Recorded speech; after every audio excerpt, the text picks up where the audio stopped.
Hello there everyone, my name is Clink, and welcome back to The Legend of Zelda, The Wind Waker. Today we are going to get through the Forsaken Fortress, so we're going to break this pot, and we are going to go into this little crawl space. If I can, there we go. So we got thrown into prison last time because I was bad at avoiding the searchlights. But the Forsaken Fortress is surprisingly not too bad to get through. It's pretty easy. You really don't have to do much stealth. But the first thing we're going to do is get out of the cell and grab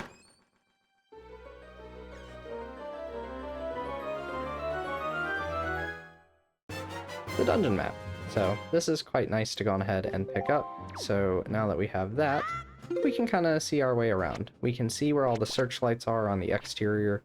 You really don't need to spend much time on the first floor, but what you do want to do on it is hit this switch, open this door, and we can get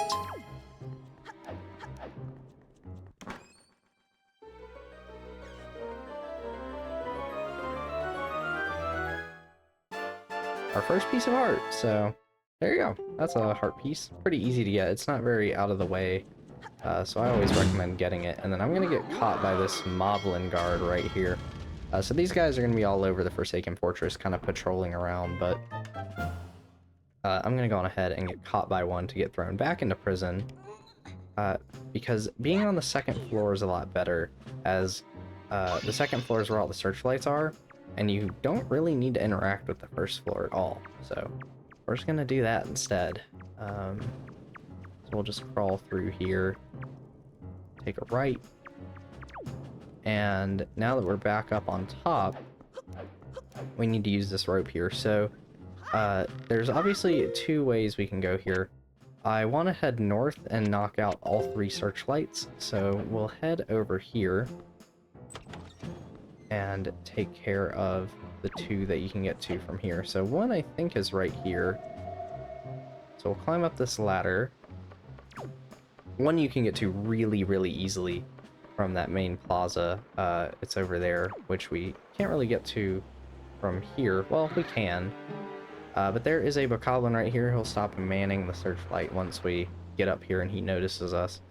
So the way to defeat it is, right here is actually some weapons. If we go on ahead and throw the pot at him, break it, we can pick up the weapon and hit him with it. Just beat him over the head with the stick. It's not the fastest process, but it gets the job done. So we'll do that. And maybe... no, just a single rupee.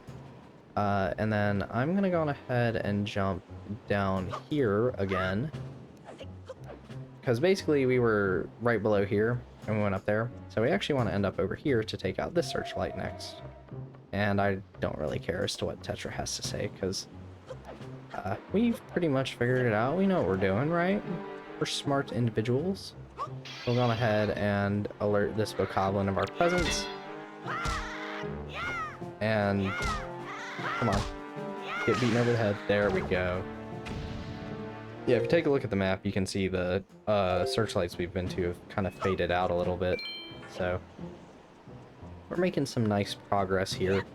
This is kind of the first dungeon of the game, but also not really. It's really weird. Yeah, that's the staircase I was trying to get to, so we could have come just straight up here if I didn't get thrown into jail, but getting thrown into jail helps because it's just a really fast way to get to the heart piece and get the dungeon map. So we'll head in here to make our way over towards the last of the three searchlights. Oh, is this the compass room, right? I think? Probably. That's probably what's in here. Yep, we got the compass. Now we can see where things are hidden in the dungeon, which there's really only that chest, and I don't think it's worthwhile, so I'm not gonna get it. We're just gonna swing over here. I think that the room, yeah, the room off to the left was where we were in prison, so like that very bottom room was the jail cell. One thing I really like about this game is I'm going to be needing to open the map a lot. I like how snappy it is to open the map. There's not the like little animation like there was in Ocarina of Time. It just opens, so that's going to be really nice. If I was playing this game with the Wii U gamepad, I would have it accessible to me on the bottom screen, and I could swap items on the fly, but listen up, Link. There's a monster running the searchlight up there. If you can slay the monster, then just maybe we'll bring the searchlight down. But, use my shield to deflect the monster's blow and have it drop its weapon. I didn't think about that. But, oh, come on. There we go.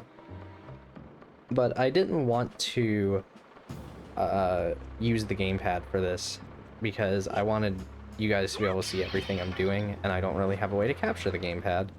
That's why I'm playing this on Cemu instead of off my Wii U, because I do still have my actual game, and I did indeed actually dump the ROM, so, yeah. Oh, hey, a joy pendant.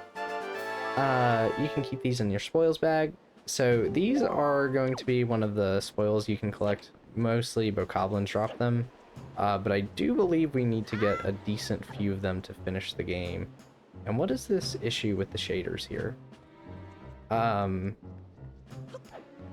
But it's so it's not that big of a deal that I can't play on the actual Wii U. I don't really care, because honestly, it's better on Cemu anyway, because I'm playing this at 1440p.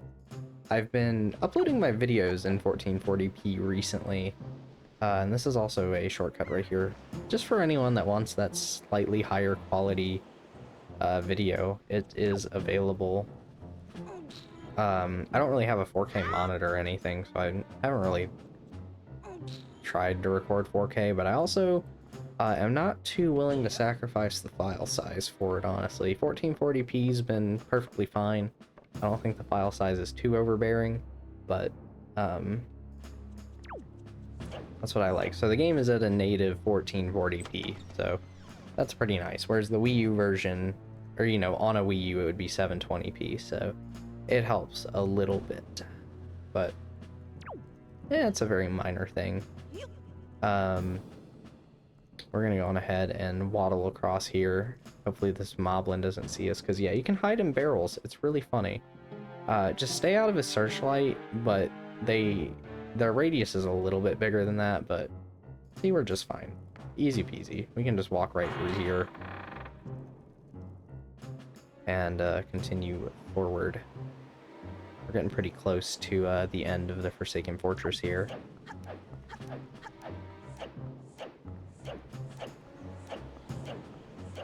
But the main problem is this last moblin. There's not really a good item to use to hide from him.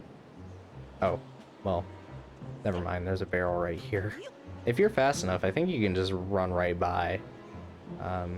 We're going to get to about here, and then I'm going to stop. We're going to go a little further forward. If you hear that noise, just stop. It makes my heart sink every time I hear it. But that means they're, like, kind of alert that something's going on. See, he's on to me. Can you, oh my gosh. Just, like, walk into that corner or something, please.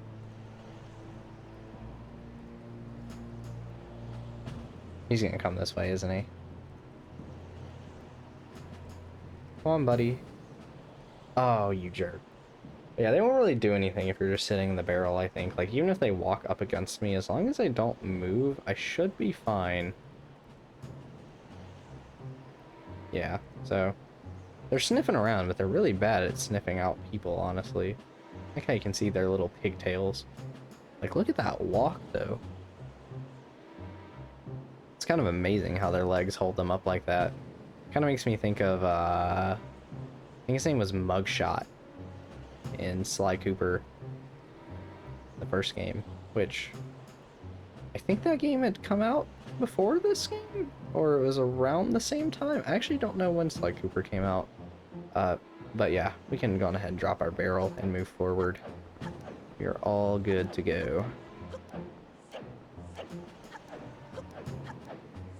So this is where we can get introduced to sidling. If you go up against a wall, you can sidle on it. Although, actually, I'm going to come down here first, just in case I fall, which is not very likely, but there's a chance. You can get another shortcut to get back up here from the main plaza, so that's like the...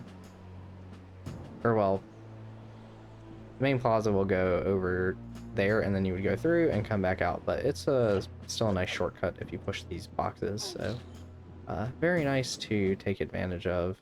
So we'll go ahead and get up here, then we can climb up, which is pretty darn cool. Oh, I thought my controller was being weird for a second there, but no, we're all good. It's all perfectly fine. We'll just head on up the ladder, and then we can sidle across. Just grab on, and look at that face. I love it so much. You're just like, I wonder what's across here. We're gonna figure it out together. But then the best part is his JoJo pose that he does. Look at how he looks around like that. That is amazing. Hold on, can I get a better frame of that? Like, it's just so weird. I love it. Yeah, if you've ever seen JoJo, you probably know all the weird poses and stuff. This would definitely be one of them. But I love how he looks around like that. One really cool thing about Wind Waker is, like, if we stand still, you can kind of see Link's eyes move around a little bit. We'll actually look at objects that are meant to help you in dungeons, so like he gives you little hints on what you're supposed to do. I don't think the game ever tells you that outright, but it is a nice little tidbit of information to know, just to have on the offhand. But go ahead and get all the way across here, and hey there, buddy. There's the sword. Come on, Link, do it. Yeah, I love that. Link's gonna do that jump a couple times throughout the game, specifically when we defeat bosses, and I love it every single time I see it. But you got the hero sword, you got back the hero sword you dropped. Now you're in business. Take care not to drop it again. And then we get to hear this awesome music as we fight our first shielded enemy. What we're gonna do is take his weapon and beat him over the head with it. Yeah, it's a little slower than our actual weapon, but it's still cooler, because it's a cooler looking weapon, so I will take it. But with that, we have pretty much cleared this place for the first time through. So let's go into some cutscenes.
That was our first little glimpse at Ganondorf in this game, which is pretty darn cool. I really like Ganondorf in this game. This is actually probably my favorite rendition of Ganondorf, personally. I really like him in this game, which we'll definitely be seeing a lot more of throughout it. Link. Link. Open your eyes. Wake up, Link. Pull yourself together, Link. Who's there? We're just in a boat.